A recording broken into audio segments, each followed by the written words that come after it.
as promised before, welcome back, Kiki Chang. You gave us earlier the definition of PANDAS and the symptoms, and now you'll be talking about the overlap of mood symptoms and disorders with PANDAS, since depression and mania aren't uncommon in this specific group. Yes? That is right, yes? That's correct. That's correct. Thank you. That's exactly right. Thank you.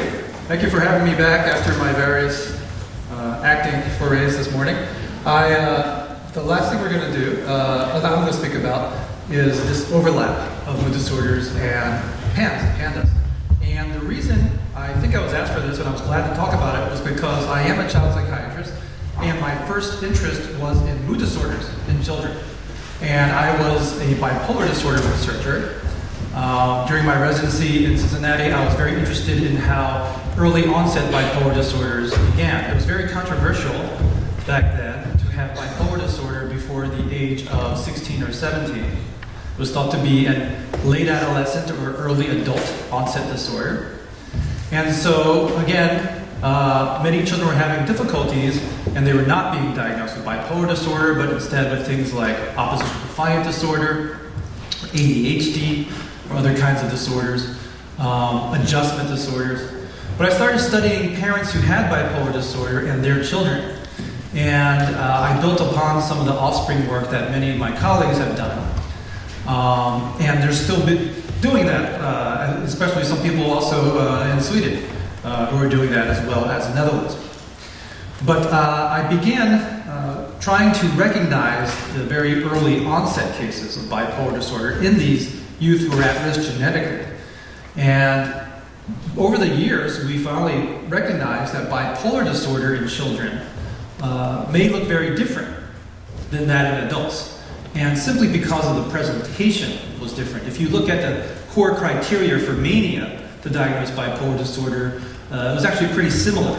But understanding how to take those adult criteria and apply to a child to be more developmentally appropriate was the problem. And we were overlooking bipolar disorders in children. So that was in the 1990s. And we had to struggle a lot against the community and against doctors and against psychiatrists to prove that, yes, indeed, children could get bipolar disorder. It was a big, big controversy. And finally, after about 10, 15 years, it became more established till we had epidemiological studies that showed that adolescents do, in fact, have bipolar disorder very commonly, 1% to 2% of the time.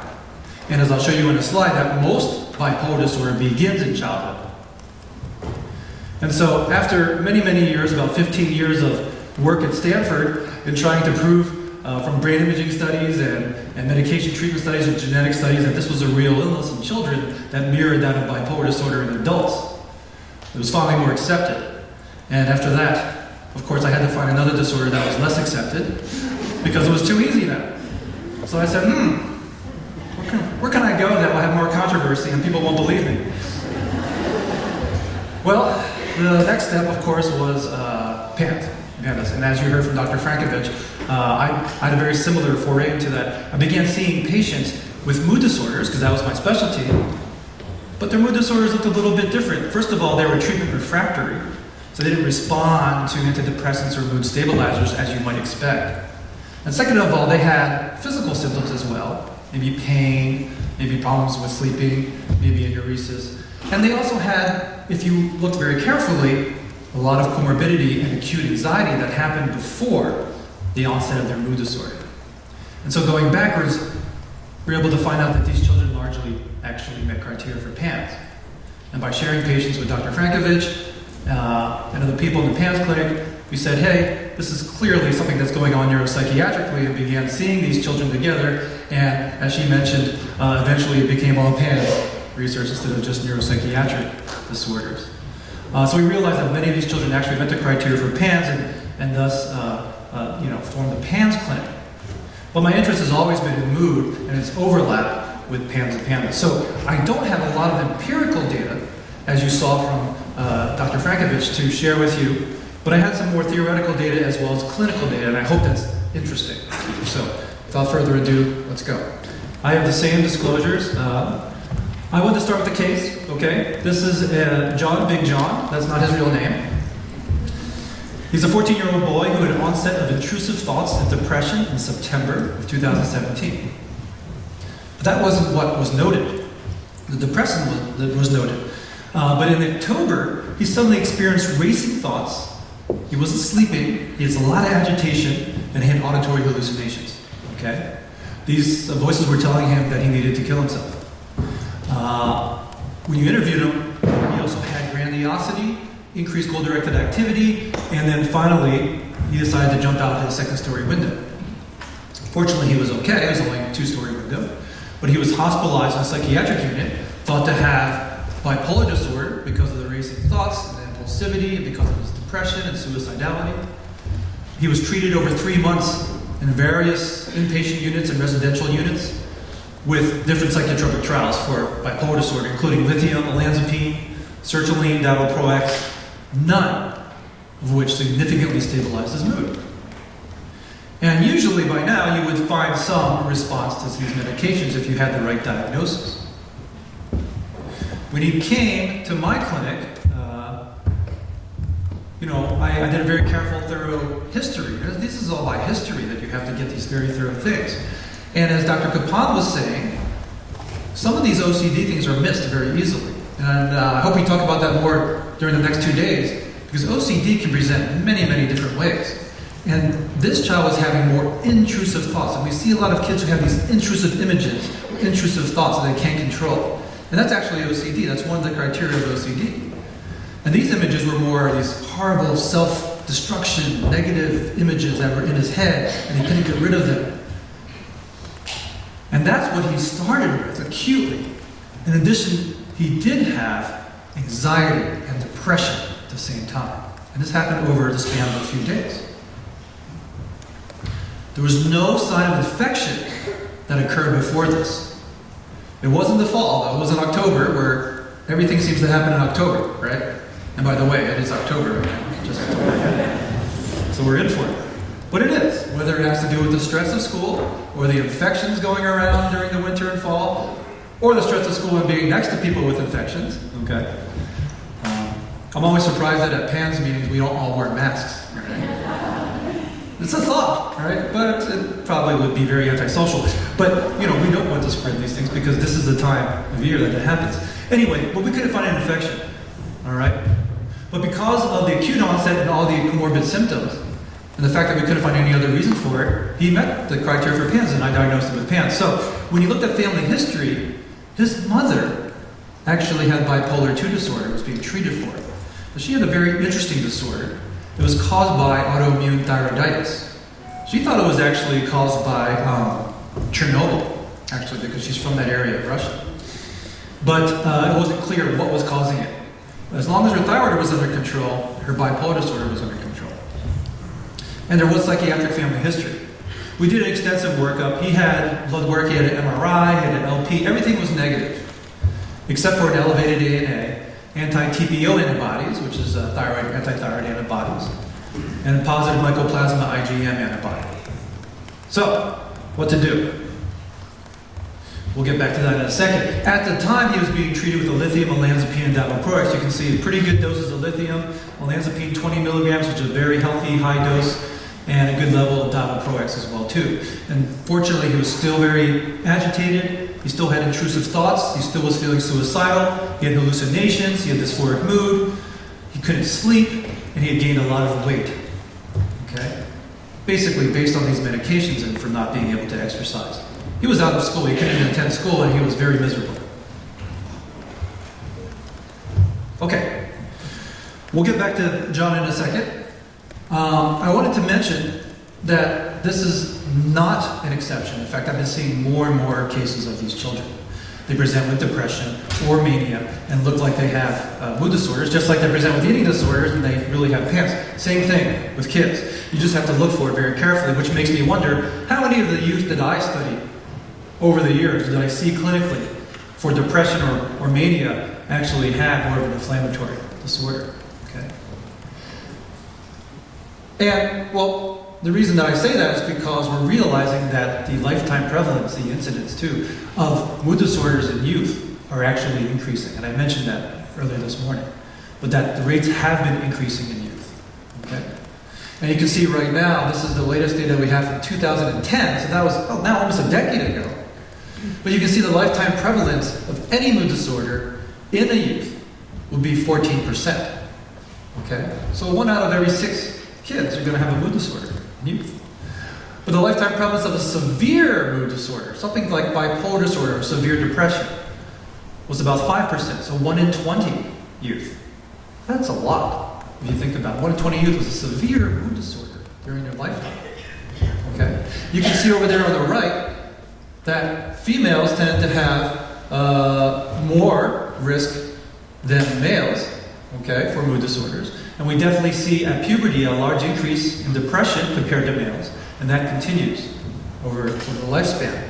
Bipolar disorder is about the same, however, for females and males. And you can see that as the children age, the rates increase. Okay? Starting at puberty is a big push, and then after that it just increases steadily. There was no real significant differences found racially. Okay, it seemed to affect all races. So it's there. It's growing. It's very prevalent. Mood disorders are there. I mentioned bipolar disorder specifically, and there have been many studies now around the world showing that bipolar disorders are as common as 4% when you add up bipolar 1 and 2 disorder. And I won't go into great detail about that, that's not the point of this talk. But when you add up those 2 types of bipolar disorders, it can be like 4%. So whenever I tell my patients about if they have a bipolar disorder, I say it's very common.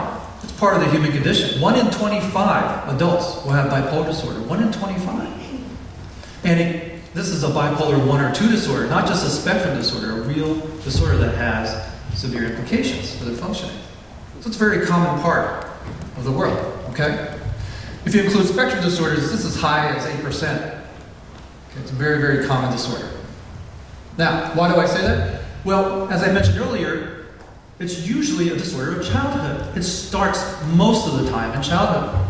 And over the years, we've realized that this is one study of 480 adults with bipolar disorder, asking them how old were they when they had their first mood disorder, the mood episode, whether it was depression or mania.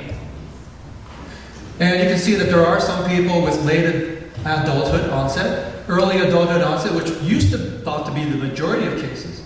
But in this study, half of the patients had onset before the age of 18, and in fact 14% before the age of 12. And that was thought to be very rare in bipolar disorder. Now we realize it's very common to start before the age of 12 with a depressive episode that later on becomes mania. Okay? So this study, 50%. Other studies, 2/3. So we say anywhere from 50% to 2/3 of all adult cases of bipolar disorder start during childhood. Why do I mention that? Well, similar to the case that I just mentioned, John, we feel that a lot of these cases could be masquerading as primary mood disorders, when in reality, they may have PANDAS. And I got interested in inflammation even before I started seeing these patients, because it was well known that inflammation is a mediator in a lot of different disorders, right? And we know that. It's probably the biggest killer today. Cancer, heart disease, all rheumatologic disorders, everything. Inflammation, we keep hearing about that. And it's really our own bodies, okay? It's really a normal response of our own bodies, that we're actually outlived its usefulness. We weren't supposed to be this old, right? We weren't supposed to be this advanced. We weren't supposed to have these many toxins and bacteria around to respond to. We weren't supposed to have this much stress. We weren't supposed to have this many iPhones. And, well, actually, I think we were supposed to have iPhones. Those are fantastic. But, kids weren't supposed to spend all day on them, right? So who knows what it is? Who knows if it's the light? Who knows what's going on?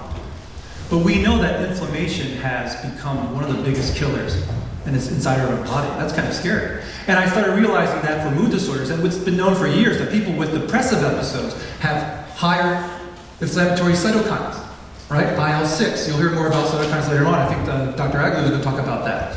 IL-6, TNF-alpha. They have lower rates of anti-inflammatory cytokines, or actually anti-inflammatory ones too. And even folks with bipolar disorder during their mania have higher rates of inflammatory cytokines, but in between episodes still have elevated rates. So the question is, are these cytokines elevated? Is this inflammation elevated because of their episodes, or vice versa? Is this causing their episodes? And I think it's both, actually, but it's hard to prove again. So we started studying that in our bipolar labs, looking at inflammatory cytokines. I won't go into that data, that's a different talk. But we started realizing that, yes, a lot of these kids have high levels of inflammation. Okay? And again, the reason I have these two slides here is just to point out, again, what I showed you this morning and what other presenters have showed you, is that emotional lability and depression is listed number 2 here because it is almost always there. And I think if you don't look for it, you won't find it. But again, that one slide that Jenny showed you of that newspaper article from 1927, not newspaper, the JAMA article, right? 1927, that's a nice newspaper. Showing that back then, these kids, you know, with these chorea, actually the biggest problems were their emotional ability, was their aggression, was their taking shovels and trying to hit other kids. And these are kids that I would see with bipolar disorder. These PANDAS kids are just as severe, if not in some cases more severe, than the children I treated with bipolar disorder. At the same level, extremely high aggression very often, extremely high mood lability, extremely high levels of depression, suicidality, homicidality. That's a very, very big problem. And so, you can see again in the brain circuit kind of picture, you know, why this could happen. Okay, you knock this out, you're going to knock out this stuff, you're going to knock out mood regulation and impulsivity. So, we won't go into that in greater detail. I bring this up, okay? I know the molecular labs can be controversial, but these people did a great job of finding very early on what kinds of neuronal autoantibodies were present in youth with PANDAS and Sydenham's chorea compared to those with Tourette's, and compared to some healthy controls, but also in animal models of rats given strep, and finding the same kinds of autoantibodies deposited in areas throughout the brain, including the thalamus, but specifically the striatum and the prefrontal cortex. And so many of you know the Cunningham panel for molecular labs, and I won't go into greater detail other than to say I like to look more at the CAM kinase 2 because I think mechanistically it fits in a lot with general psychiatric disorders. When people are ill, they may have antibody-mediated inflammation and things that cause neurotransmitter disruption. This is one of those enzymes that is antibody-mediated that we've known about beforehand. This is a patient with bipolar disorder. This is a person with acute mania. And at the time, this was the second highest level of CAM kinase 2 activation that the lab had ever seen. And this is a patient with mania. So, I just point this out that this is the overlap that we see between disorders, is that I believe that in many of these psychiatric disorders there is an autoimmune inflammatory component. And it may be antibody mediated, it may be cytokine mediated, we're not sure. But it may not be just specific to PANDAS. You saw this slide from Dr. Frankovich again, just to point out that again in our early cohort, that the mood disorders were found in almost all the patients. Okay? And that suicidal ideation, as I mentioned, and homicidal ideation and violence and psychosis were very, very common as well. Okay? Mostly ideation, fortunately. Some gestures and some intent, but mostly ideation. The violence, though, definitely stood out to be very common. Okay? I talked about this already, and I talked about this already, and I kind of mentioned this, that the treatment guidelines came up with threefold areas, which makes a lot of sense. First, looking at infections and eradicating them, and then looking to see if immunomodulatory treatments were necessary. But what I wanted to talk a little bit about now was about the psychiatric treatment. Because that's been my area that I felt like I could contribute somewhat in understanding how to treat mood specifically, but also the other psychiatric symptoms of PANDAS. And so I just wanted to spend the remaining minutes I have in talking a little bit about psychiatric treatment. Now, we don't have a lot of studies again. We don't have controlled studies taking youth with PANDAS and doing, you know, SSRI versus placebo study, lithium versus placebo, stimulant versus placebo. We don't have those kinds of studies.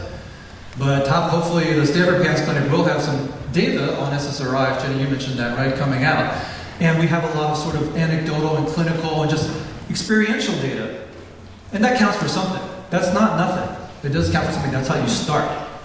And so I wanted to share that because that was the basis of Dr. Tiedemann, was the first author, and we all contributed to this paper describing how to use psychiatric and behavioral interventions to help these kids. Okay? I'm going to focus on mood, but I'm going to kind of, because I think it's interesting, and I don't think other speakers are speaking about this that much during the topics. I wanted to kind of just focus a little bit on psychiatric issues, if that's okay with you. I'm asking you because you're in charge. That's very okay. If you said no, I would still do it anyway. So because I don't have anything else to talk about. All right. So the overall idea, as you heard from Dr. Kapan and from Dr. Frankovich, is that the caregiver burden and the patient burden is extremely high, right? We all know this, and we're preaching to the choir here. But it is extremely high. People don't realize that until they have seen a patient or have a child with PANS or PANDAS. So in general, it makes sense to have psychiatric interventions regardless of what symptoms you're seeing, just to minimize the symptoms and minimize the suffering. Okay?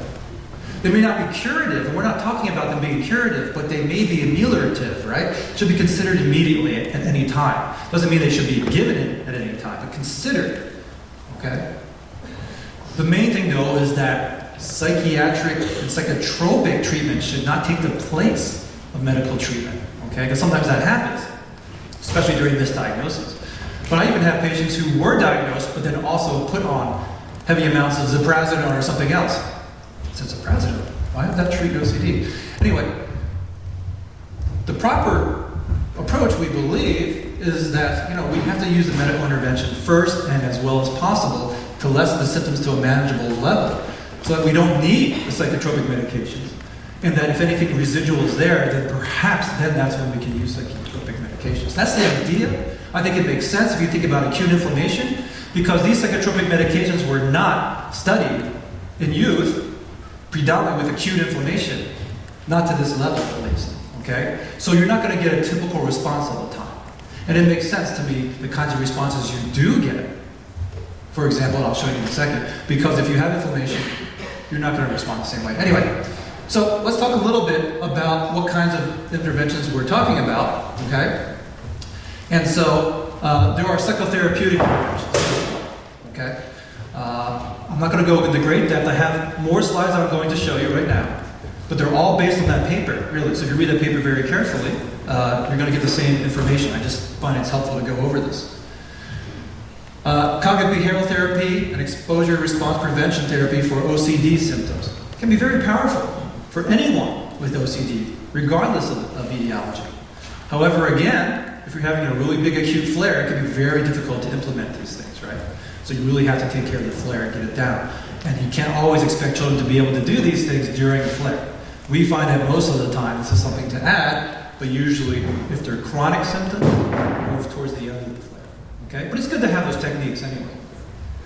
Parent education and participation. Regardless, psychoeducation may be the most important therapy. People don't realize that that's actually a therapy. We've studied psychoeducation for bipolar disorders and found that it helps families tremendously. So we're talking about educating the whole family, educating the parents about this, educating relatives about this, right? Getting everyone on the same page, understanding what is a flare, what is behavior, understanding how to approach your children from a behavioral context, as Dr. Kapan mentioned, in the context of PANS.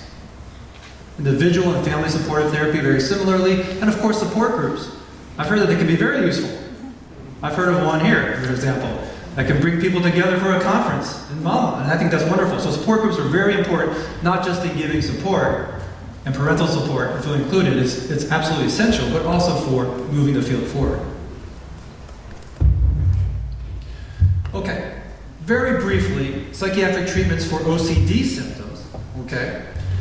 We basically approach it the same way as we do for complicated OCD because we don't have any other data in that area, right? So SSRIs have the most documented efficacy for pediatric and adult OCD, okay? We usually avoid fluoxetine. It can be very activating as a side effect anyway.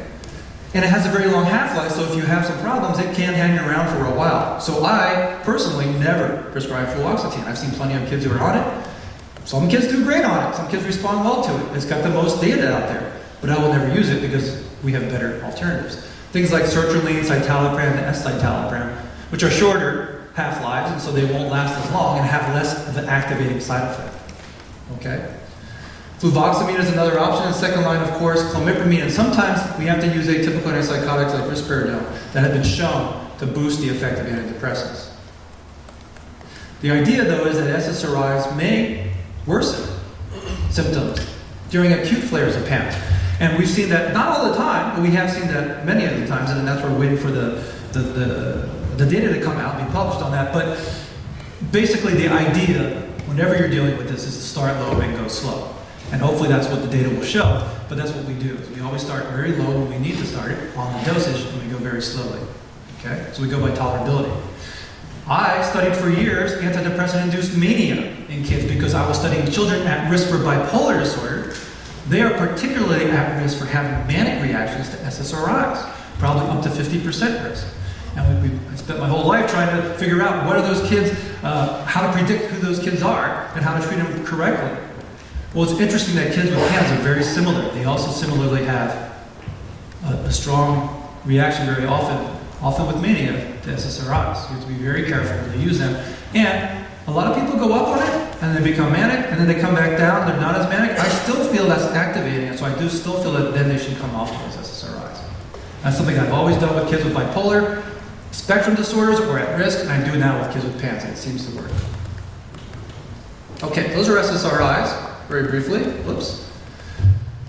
What about tics? Again, very briefly, we use the same things that we did with we would use for tic disorders. Okay.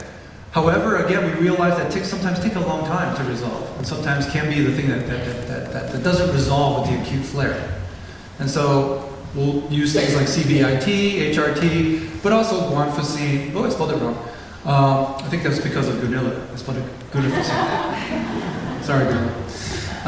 Gunilfacine, clonidine, and antipsychotics, right? Don't want to use antipsychotics. I'm not a big antipsychotic fan. That comes often with a lot of unwanted side effects. So antipsychotics are way down the list of what I want to use, but sometimes they are necessary, sometimes they do help, and sometimes they can really work well.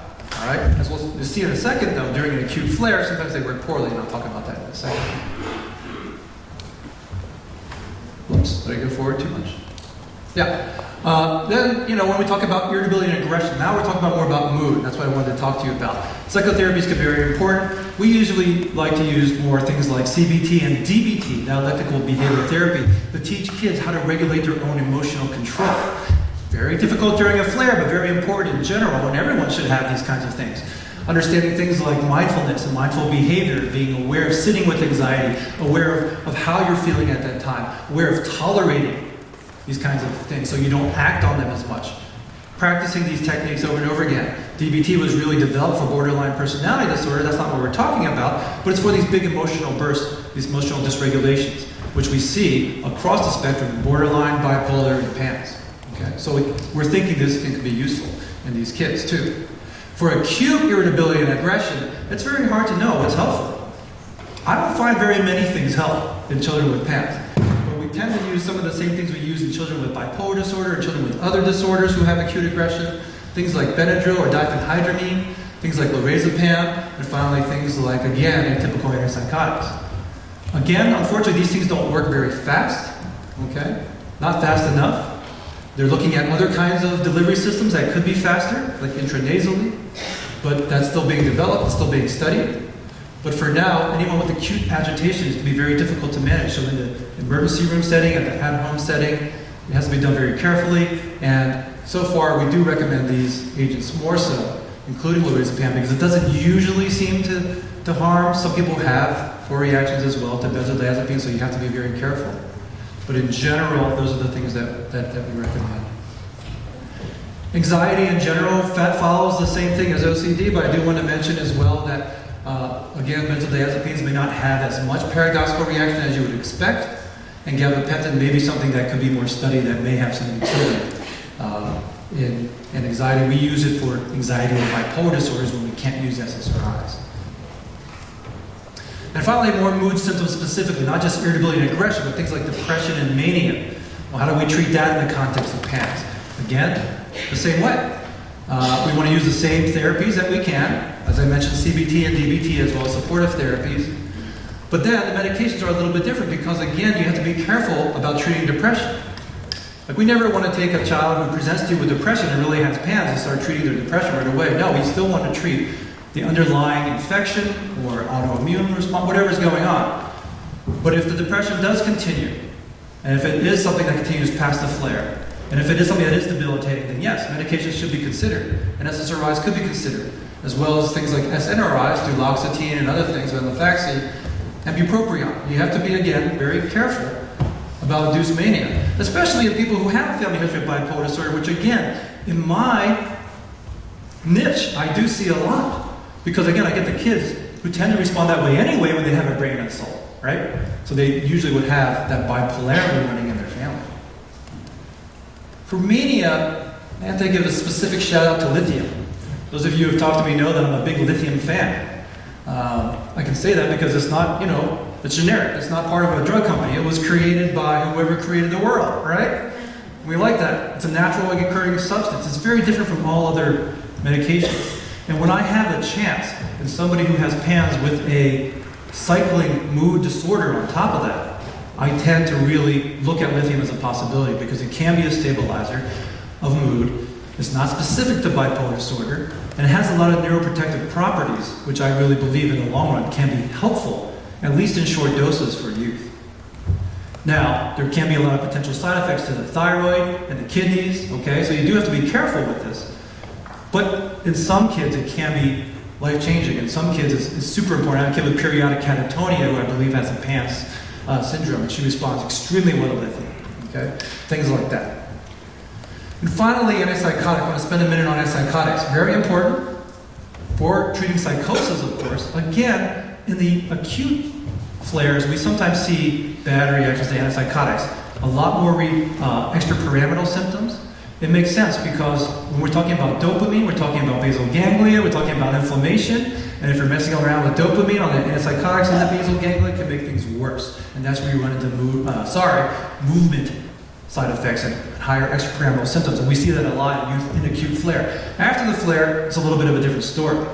And for the more severe cases, of course, like John, Big John that I mentioned, antipsychotics can be very important. However, there's one special antipsychotic that I'm really interested in, and that's clozapine, okay? And so clozapine is an antipsychotic that in the psychiatry world is rarely used. And it's kind of a last resort antipsychotic. It's very similar to olanzapine in some ways, but it's very different as well. The main difference this medication has, and the reason that it's a last resort drug, is because one of the rare side effects is that it can wipe out your bone marrow, okay? It can cause neutropenia, and agranulocytosis. It can take care of your white cells and wipe them out. And that's, of course, life-threatening. So, if you want to prescribe this medication, you have to give your patient blood draws every week for a while, and then after 6 months, you can go every 2 weeks, and after a while, you can go once a month, just to make sure that their levels, neutrophil levels, don't drop too low. If they do, you have to stop. Okay? But fortunately, we are very careful. We watch and we monitor. And clozapine has the lore and the data to show that in schizophrenia and bipolar disorder, when nothing else works, often clozapine does work.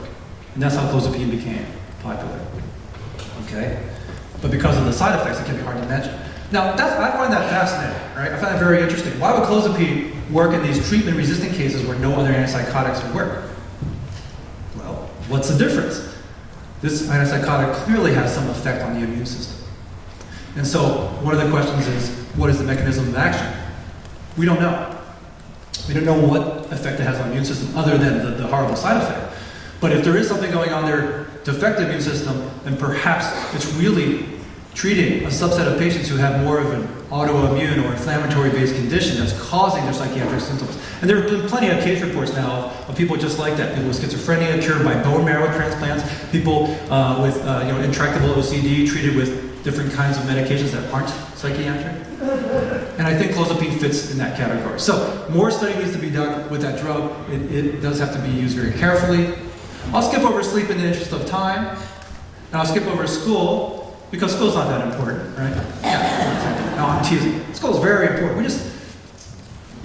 Needs to be a lot more done on that. It's very difficult. I understand here maybe it might be a little bit better as that there are more school systems and it'll be paid for by the government, perhaps. But in the U.S., it's very difficult sometimes to get the right school for your child. Sometimes it costs a lot of money. Sometimes the public schools don't have the right resources. But you have to advocate a lot because, of course, this interrupts with school functioning and educational development. All right, so in summary, okay, I want to say that psychotherapy is always welcome, the right kind of psychotherapy for what's going on. Psychotropics can be welcome, but at the right time. And we need, of course, many more studies to understand that. I want to finish just talking about JB. He was treated with azithromycin because of the high mycoplasma, IgM. He wasn't sick, though. We don't like to treat things without a sickness, but hey, he was very, very ill, so we treated him no benefit with azithromycin, okay? We also thought about the anti-TPO antibodies and his family history of thyroid problems, added levothyroxine to suppress his TSH down. It seemed to help a little bit, but not a whole lot.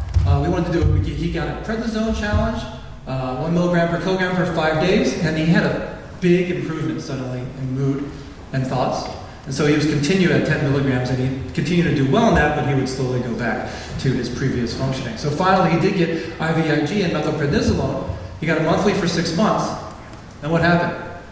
Well, eventually it improved, but during that time we did also institute clozapine. We substituted that for olanzapine. We thought it would be a better drug because his hallucinations were not going his way. All right? Now, a lot of the OCD stuff was going away, but the hallucinations and auditory hallucinations were not going away. So we gradually got him up to 300 milligrams of clozapine. We continued his lithium. We had him on clonazepam and gabapentin. And we had to add metformin for metabolic control because he was gaining weight. And this is one of the side effects you can get with clozapine as well as olanzapine. But gradually, after 4 months, with combined treatment, okay, he had about 80% improvement in his intrusive thoughts. So that's the OCD and hallucinations. 70% improvement in mood as far as extreme depression. And 50% improvement in anxiety. Anxiety continued to last for a long time. We really relied on a lot of therapy to try to get that under control. He attended intensive outpatient programs and received individual therapy with DBT. And after 8 months, he was able to return to school finally, participate with his friends and fly on vacation. Eventually, he was tapered off of these medications. He was only on these medications. All right? He's not, if you see, he's only on clozapine and some of these other things. And he's not taking any antibiotics or receiving immunomodulatory treatments. So we think that the clozapine is taking the place of that, okay, for any kind of prophylactic thing, and we're hoping that that does the trick, okay? So we're trying to reduce his side effect burden and increase his prophylaxis, maybe here with clozapine instead of the prednisone, okay? So it's hard to know for sure how much the immunomodulatory things worked or the clozapine, but clinically it seemed that they were both very helpful for slightly different things. Today he's doing well. That's actually not him. That's a different patient who gave me consent to show you his face, and so that's a different person, but he's doing very well. And so in conclusion, we have to look for mood disorders as a very possible starting point as well for kids with PANS. So any one time someone comes to me with a bipolar disorder or depression, I will screen for PANS. Sometimes I'll find it, sometimes I won't, and that's fine. But I think we should really screen for at least inflammation because there are overlaps that make it sensible to look for these overlaps, and that we have to institute these kinds of interventions, but in a careful manner and not avoiding the medical treatments.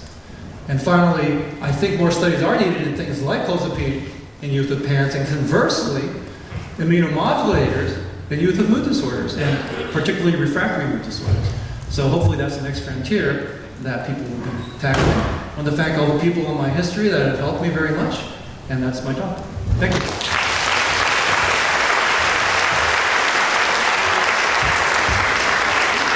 Thank you, Kiki Chang. This is very hopeful, but also very depressing in the same way, because it is depression. Yeah, because it's so complicated. Depression is very common. Yeah, I know. It's part of the human condition. Yes. We all have to fight it. That's good to know.